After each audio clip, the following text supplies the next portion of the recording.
This is the world's largest supercomputer El Capitan, with over 1 million CPU cores and 10 million GPU cores at its disposal.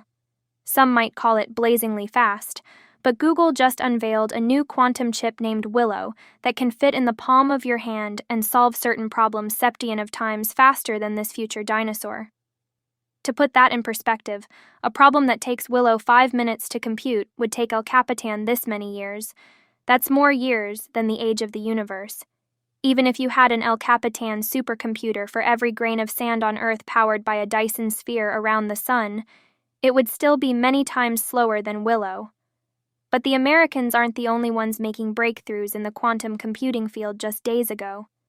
China introduced a record-breaking 504-qubit superconducting chip after seeing this big number.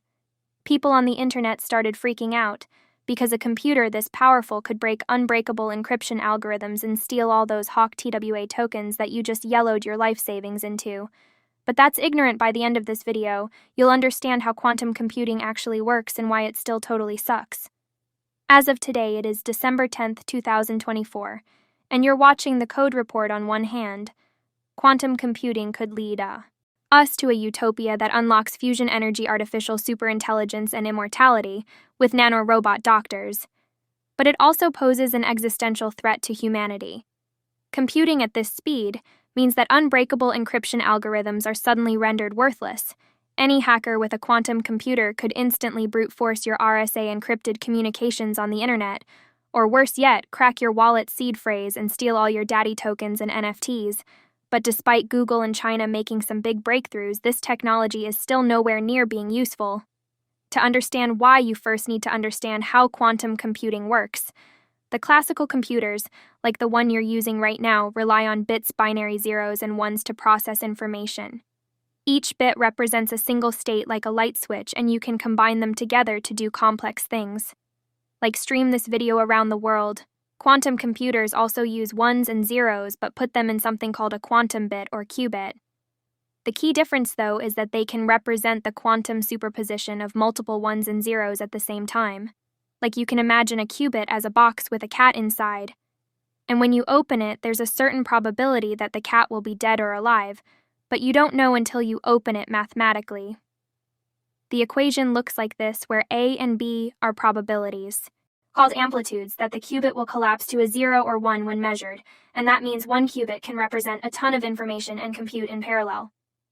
What's really weird, though, is that these qubits can become entangled where the state of one qubit is directly related to the state of another, even though they're physically very far apart, and that weird behavior can be used to coordinate computations using quantum gates.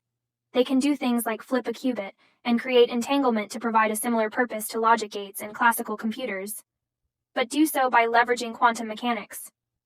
Magic sounds awesome, but the big problem is that qubits are extremely delicate, and they consistently produce errors, with some qubits having higher error rates than others, and that means they constantly need to deal with error correction to keep the thing stable.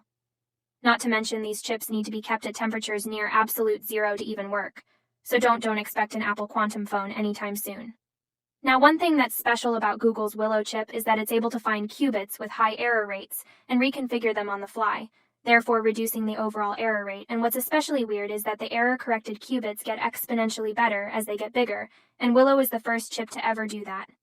Another big problem with qubits is that they need to be aroused into a state of superposition and can only maintain that state for about 20 microc in the past.